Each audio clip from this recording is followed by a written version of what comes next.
Many of you probably remember these images. The Notre Dame Cathedral in Paris in flames. The famous rose windows made it through the fire relatively unscathed, but it's not the stained glass that I want to talk about today, but these little rascals. Gargoyles, grotesques, chimeras, and other little monsters that cover the exterior of our old churches. Throughout history, church builders have created beautiful works of art in honor of the world's original artist. But have you ever wondered why our ancestors, even in the cold lands of Sweden, chose to divert the rainwater and decorate their buildings of worship with monsters?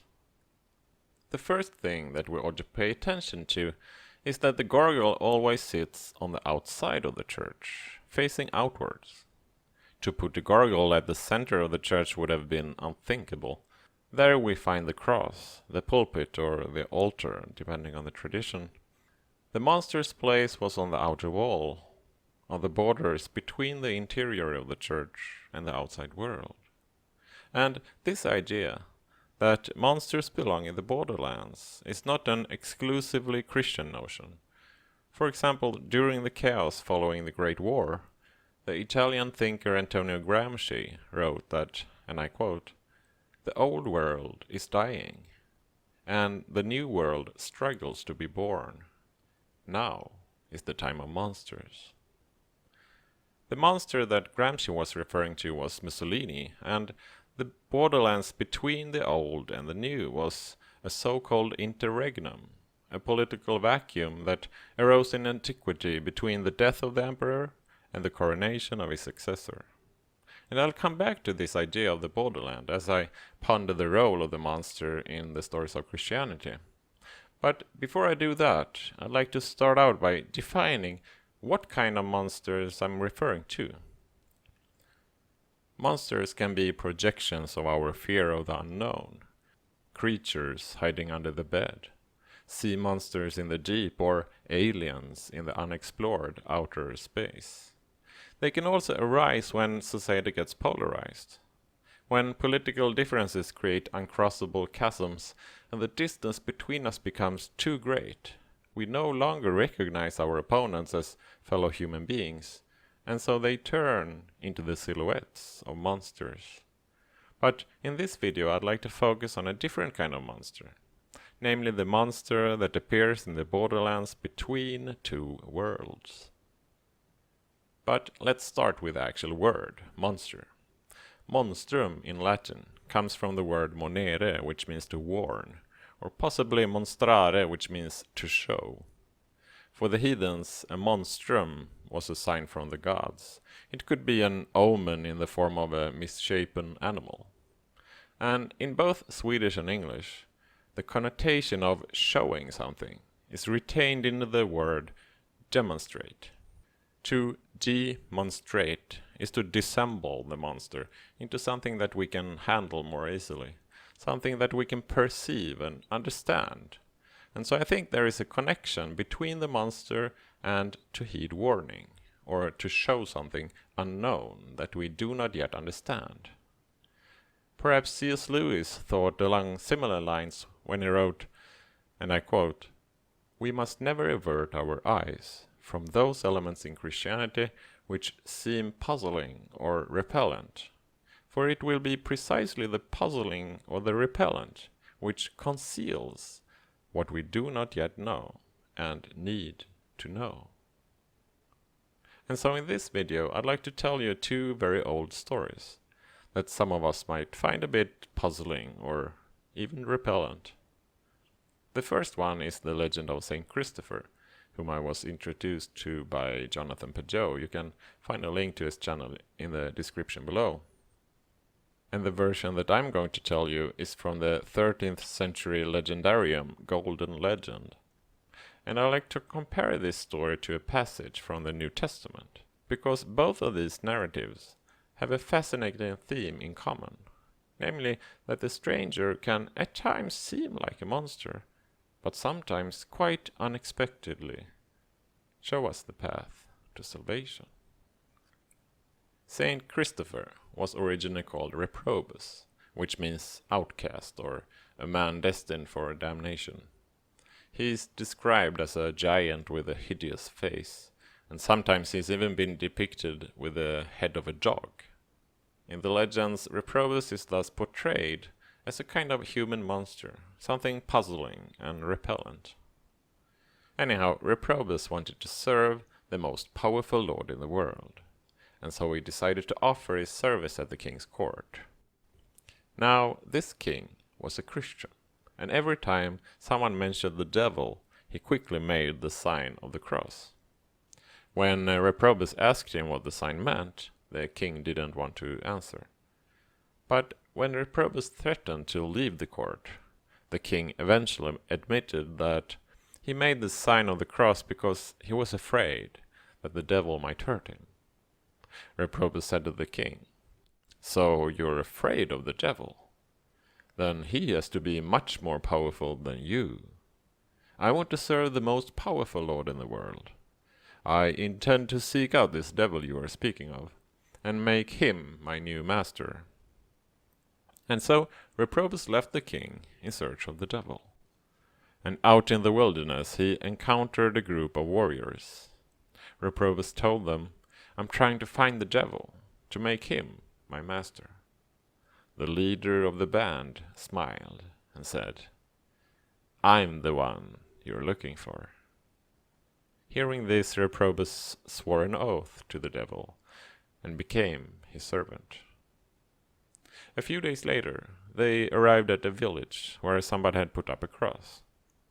Seeing this, the devil dashed away in panic and led the group around the village in a wide circle.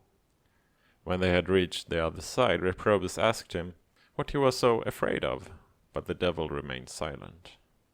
And so Reprobus gave him the same ultimatum that he had given the king. "If you don't tell me, I'm going to leave you." So the devil reluctantly revealed his secret. There is a man called Christ who was nailed to a cross. And every time I see the sign of the cross, I'm seized with panic. The devil's reply made Reprobus disappointed. "All this effort, and I still haven't found the most powerful lord in the world.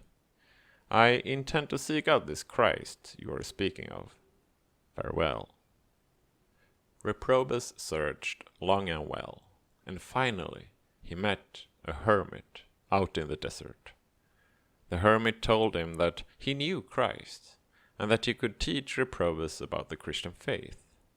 He said, "The king that you want to serve requires you to obey him by fasting." But Reprobus, being a lover of food, replied, "I couldn't possibly do that. Isn't there any other way in which I could serve him?" Then the hermit said, "In that case, you have to pray to him, day and night." But Reprobus didn't know how to pray, and he lacked the patience to learn. Hearing this, the hermit, who was a very wise man, said to him, "Do you know of any dangerous rivers, where people are being swept away by the current?" Reprobus knew of such a river. "Now, if you, who are so big and so strong, would settle by the river's side and carry the travelers of this land to the other side, then I'm sure that Christ will rejoice. Perhaps he'll even reveal himself to you." "Now this I can do," Reprobus said. "I pledge to serve Christ in the way you have told me." And so Reprobus built a small hut by the dangerous river, and carried the travelers of the land on his shoulders through the perilous waters. And one morning he was awakened by a boy calling his name, "Reprobus, come out and carry me across the river." But when Reprobus came out of his hut, there was no one there. And he heard the voice a second time, "Reprobus, come out and carry me across the river." But there was no one there to see. But the third time he heard the voice, he found a little boy waiting for him. Reprobus put him on his shoulders, took his staff, and started wading out into the stream. But the waters rose higher than ever before, and the weight on his shoulders grew heavier and heavier. He was pushed down into the waters and thought he would drown. He had never felt so close to death, but somehow, suddenly, he found himself on the other side. "Little boy," Reprobus said, "you put me in grave danger. You felt so heavy that I thought I had the whole world on my shoulders." The boy replied, "Why are you so surprised? You carried the sins of the world on your shoulders, and He who created it. I have baptized you in the river, and from now on you shall be called Christopher, the Christ-bearer, for you have borne Christ. And as a sign that I'm telling you the truth, you shall plant your staff in the ground beside your hut, and when the sun rises in the morning, it will have flowered and borne fruit." Then the child disappeared, and the next day the staff had become a palm tree, full of wonderful dates. And since that day, Christopher carried the message of Christ into the world, and in spite of his somewhat brusque manners, many people came to faith. The face of Reprobus had been unsightly, but the face of Christopher was radiating light. The light frightened the tyrants of this world, but to all of those who repented, it is said to have been a merciful light. These were a few selected parts of the legend of Saint Christopher. In Orthodox traditions, I've heard that the icon of Christopher is often placed near the doors of the church, that is, in the borderlands between the center of the church and the outside world. But unlike the gargoyles, which stand guard on the outer walls in order to scare off evil spirits, Christopher guides people into the church. Try to imagine the threshold of the church doors as the river where he is laboring. Christopher becomes a means to embolden people to take that step in faith down into the river and up into a community. In the West, we find a similar symbolic pattern, where Christopher is depicted on bridges across rivers. The crossing of the river, or rather through the waters of the river, is a recurring theme in the Bible. After the Israelites escape their slavery in Egypt, Moses leads them through the Red Sea, and later on, Joshua leads them across the Jordan River and into the Promised Land.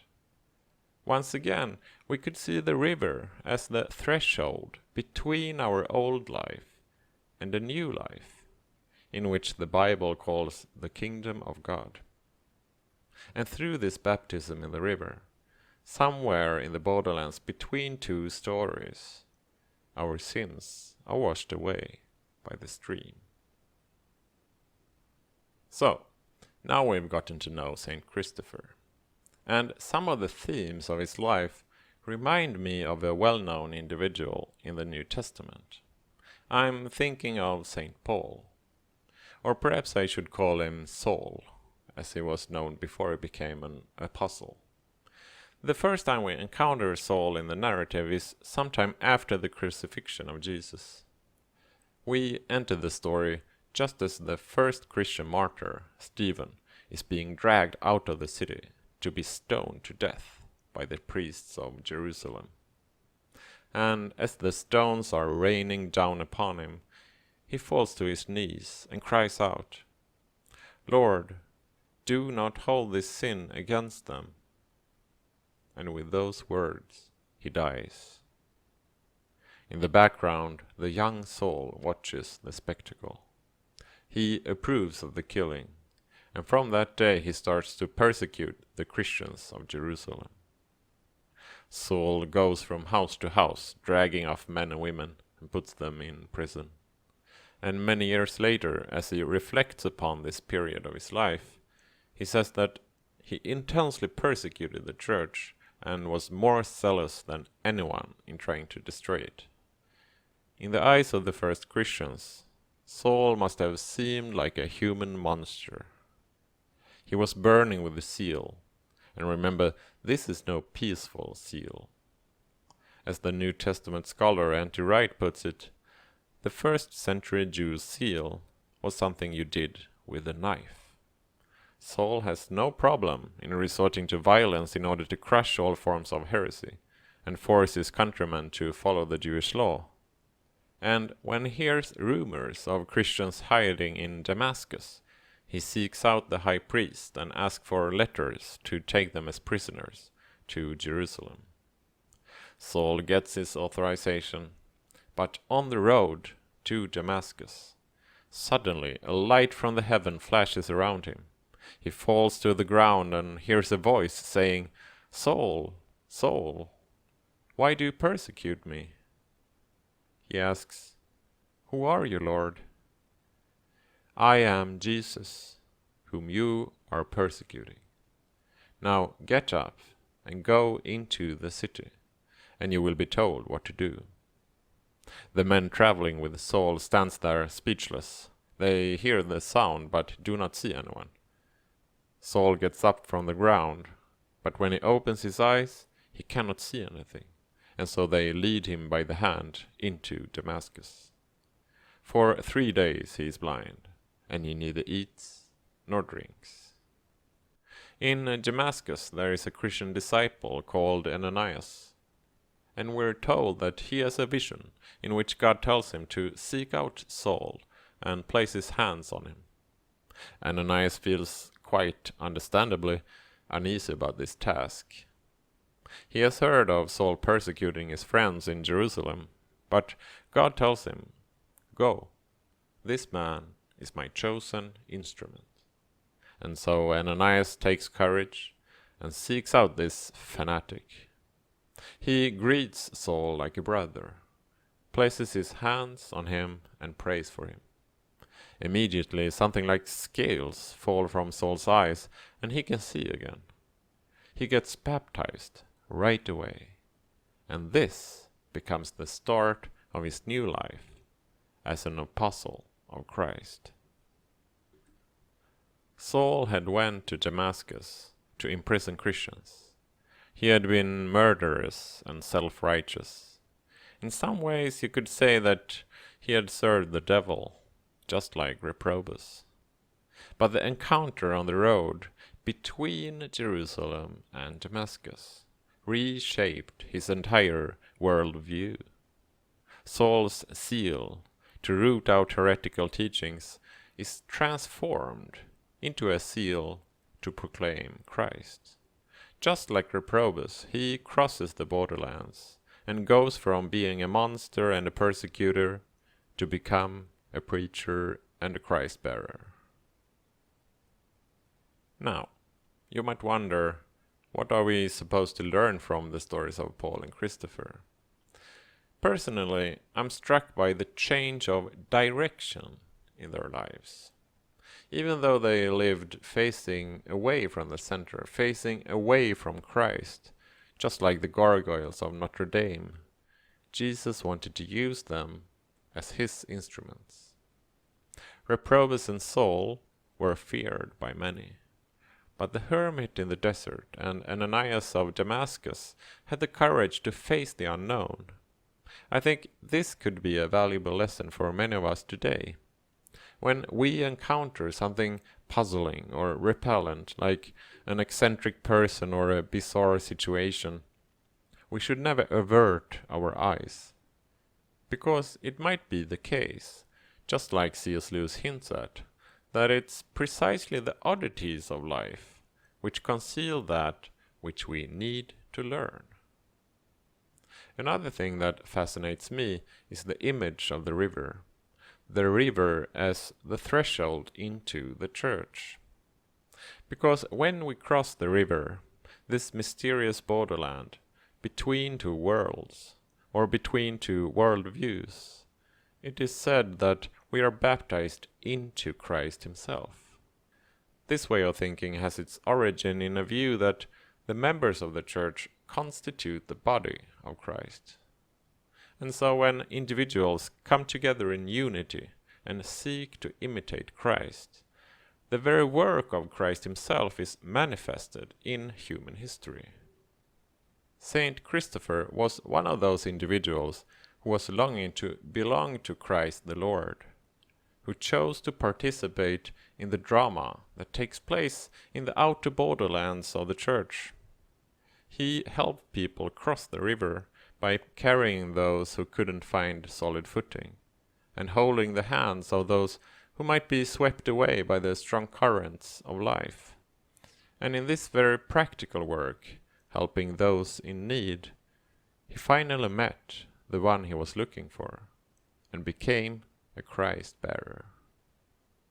And as a final note, I'd like to come back to what I said earlier about monsters. I do not advocate embracing all monsters blindly. Even the congregation in Jerusalem was initially unsure of how to deal with Paul. It took a few years until he was fully accepted among them. But still, I do not want to avert my eyes. Because what if there is a Christopher hiding beneath the surface of that reprobous character that I find so off-putting? Oftentimes, it's the people who are able to cross the borders of life that can navigate the waters and lead people across the river. These are some of the stories that inspire me. They make me pay closer attention to the strangeness of human life. Because isn't it the case that it's through the encounter with the other that we learn what we do not yet know and see that which we haven't noticed yet? And who knows? Maybe one day we will hear a voice calling, "Come out of your little hut and carry me across my river."